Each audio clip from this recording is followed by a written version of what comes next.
କିନ୍ତୁ ଆପଣଙ୍କ ଗାଡ଼ି ଚଲାଇଲା ଦିନ ଆଜ୍ଞା ମୁଁ ଫୋନ କଲି ଆପଣଙ୍କ ଗାଡ଼ି ଚଲାଇଲେ ଜାଗା କିଣିଲେ ଆଜ୍ଞା ଘର ବାନ୍ଧିଲେ ପିଲା ପାଇକି ଆଶୀର୍ବାଦ ପାଇଗଲ ଆଶୀର୍ବାଦ ପ୍ରାପ୍ତ ଲୋକର ଘରର ସମସ୍ତେ ଆଶୀର୍ବାଦ ପ୍ରାପ୍ତ ହେବେ ସେ ପୁଅ ସେ ଝିଅ ନହେଲେ ଇଏ କଣ କରିବ କାରଣ ତୁମେ ଆପଣ ହସ୍ତକୃତ ପରିଶ୍ରମର ଫଳ ଭୋଜନ କରିବ ଏ ଭୋଜନ କଣ କରିବ ଆର ପଇସା ଥାନାବାଲା ଭୋଜନ କରୁଛି ଓକିଲ ଭୋଜନ କରୁଛି ଡକ୍ଟର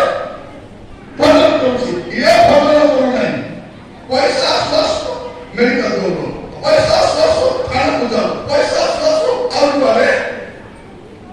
ଏ ସବୁ ପଛରେ କଣ ଅଛି ସଦାପ୍ରଭୁଙ୍କୁ ଭୟ କରିବା ପ୍ରିୟମାନେ ସେଇ ଦିନ ହଉ କି ଆଜି ହଉ ସମାଜରେ ପ୍ରଭୁ ଭୟ ଅବ୍ରାହମ କହୁଛନ୍ତି ନାଇଁ କି ପ୍ରଭୁ ଭୟ ନାହିଁ ନୂଆ ସମୟରେ ପ୍ରଭୁ ଭୟ ଜୀବନ ନଥିଲା ଆଜି ବି ପ୍ରଭୁ ଭୟ ଜୀବନ ନାହିଁ ଏ ପ୍ରଭୁ ଭୟ ଜୀବନ ନଥିବା ସମାଜରେ ଆପଣଙ୍କୁ ପ୍ରଭୁ ଭୟ ଜୀବନ କାଟିବାର ଅଛି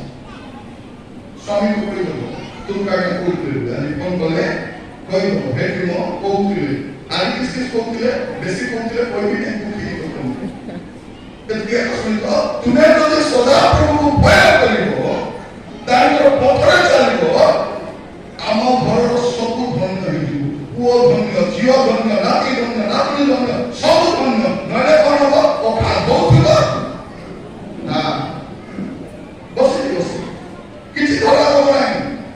ଆମେ ଆପଣଙ୍କୁ ଯେତିକି ଆଶୀର୍ବାଦ କରୁଛୁ ପ୍ରଭୁଙ୍କୁ ଆଶୀର୍ବାଦ କରନ୍ତୁ ପ୍ରଭୁ ମଙ୍ଗଳ କରନ୍ତୁ ପ୍ରଭୁ କହିବେ 2